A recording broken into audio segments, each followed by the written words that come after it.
Today, we welcome to the Philippines the first batch of more than 487 doses of AstraZeneca vaccine.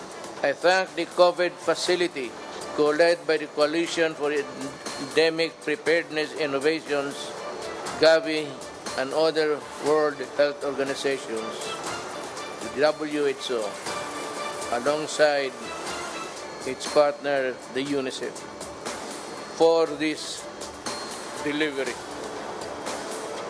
As I have said before, these vaccines should be treated as a global public good.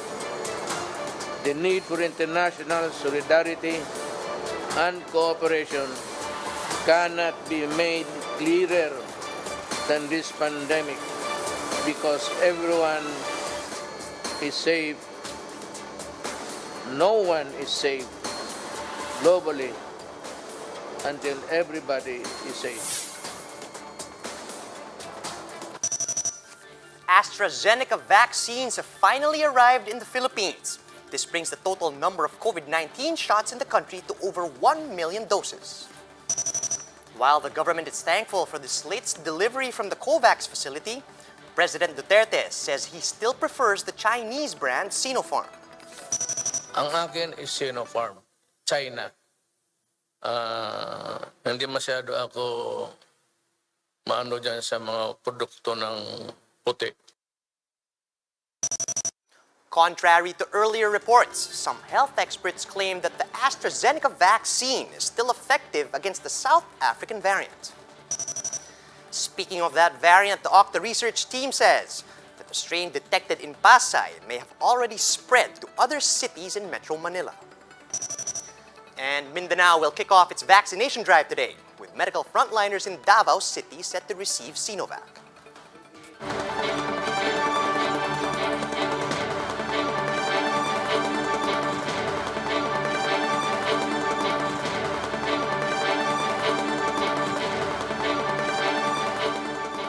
Fast, focused, and fearless. Here's everything you need to know as you jumpstart your day. I'm Charles Lejano. We begin today's newscast with the COVID-19 shots. The British-Swedish brand AstraZeneca finally here in the country.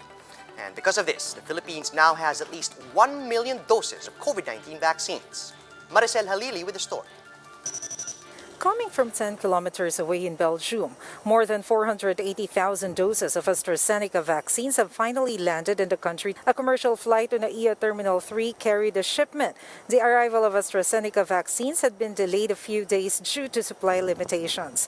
From the original 500,000 plus doses, the current batch had also been reduced due to cargo limitations. Palace says AstraZeneca's rollout has no exact date yet. These vaccines should be treated as a global public good. The need for international solidarity and cooperation cannot be made clearer than this pandemic, because everyone is safe. No one is safe globally until everybody is safe. The IATF has yet to approve rollout protocols drafted by the Technical Advisory Group. What's sure is that health workers will get first dibs. Ang alam ko lang po, lahat po yan ay ilalaan muna natin para sa mga medical frontliners. So, if we are to follow the protocols established for Sinovac, binigay muna po sa mga COVID referral hospitals bago binigay sa other DOH hospitals. Cabinet Secretary Carlo Nograles says they are looking into using it for elderly medical personnel.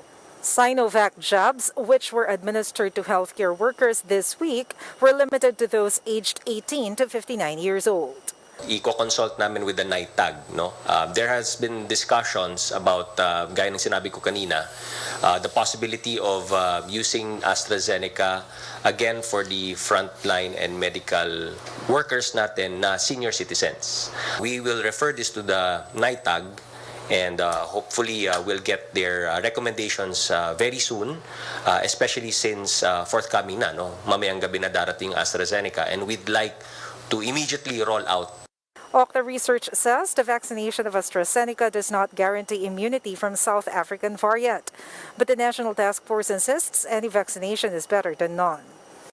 Our health authorities are also actively collaborating with the international counterparts in conducting continuous studies on vaccine safety and efficacy. Despite the additional vaccines, the country is still far from reaching its vaccination target. In order to vaccinate 1.7 million health workers in the country, the government needs over 3 million doses of vaccines. The combined doses from Sinovac and AstraZeneca accounts for at least 1 million. This is just a third of the required doses to reach the government target. Vaccine Star Carlito Galvez earlier announced that the bulk of vaccines will arrive by third and fourth quarter of the year. For News 5, Maricel Halili, We Are One News. Despite the arrival of AstraZeneca shots, President Duterte says he still prefers to be inoculated with the Chinese brand Sinopharm. During the inauguration of school buildings in Valenzuela, the chief executive took a swipe at some doctors and called them discriminatory for preferring other vaccine brands, particularly Pfizer. However, Duterte said he's not too fond of Western-made shots. Ang akin is Sinopharm, China. Hindi masyado ako maano dyan sa mga produkto ng puti. So, ganun. But I will be receiving another batch. And then, another. The president also said that China is set to deliver another 400,000 doses of Sinovac. He added that if the vaccination rollout will run smoothly, then he would be more confident in reopening the economy. Pag ang every Pilipino, ganyan ang sitwasyon, no, pabakuna na lang sila, wala ng kulang at wala ng maraming kotso-kotso, then I will open it immediately. Hindi kailangan lahat. Basta makita ko lang yan. That is the standard. Hindi naman lahat sabay-sabay yan eh. The World Health Organization is insisting that AstraZeneca is effective against SARS-CoV-2 mutations, including the South African variant. Greg Gregorio with the details. The World Health Organization still believes that AstraZeneca's vaccine is effective against the South African variant of SARS-CoV-2.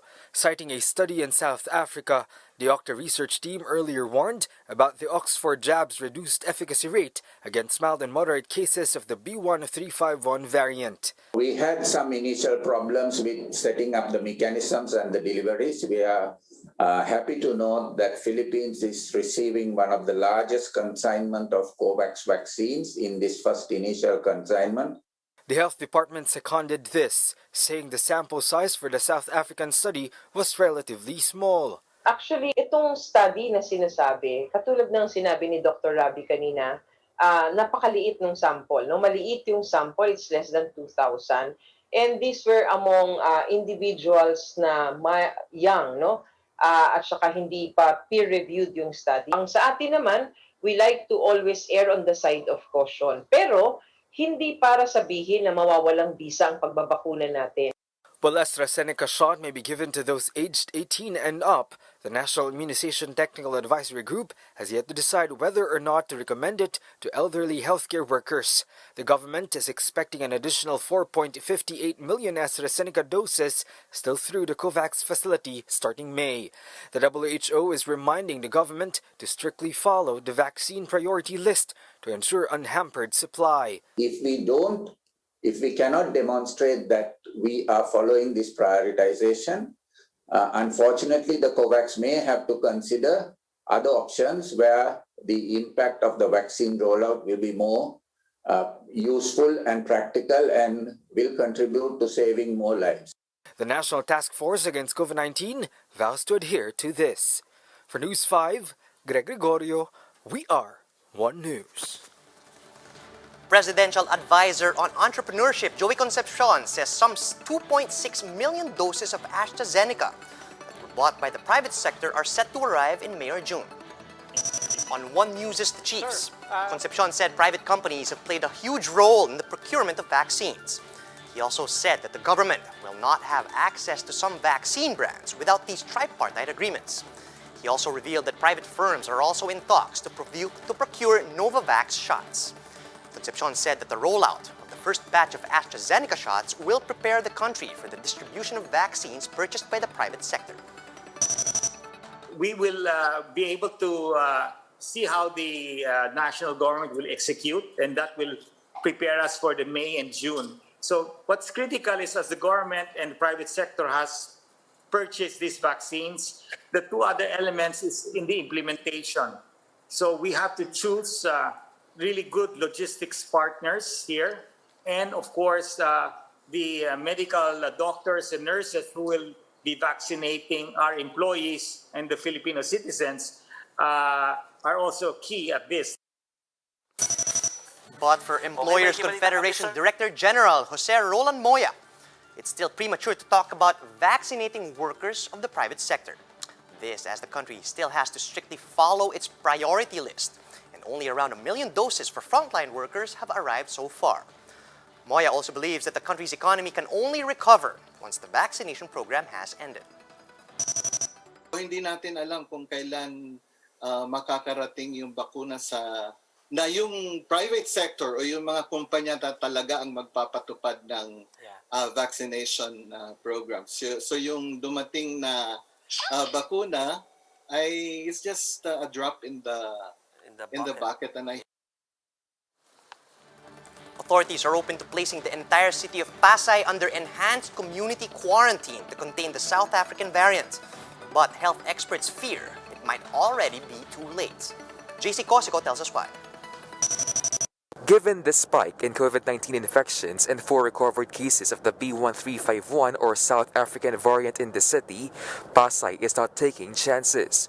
210 households in 77 barangays are under lockdown. While restrictions may be eased in some 30 areas, Barangay 1A3 will retain its ECQ status until March 17 with 34 infections.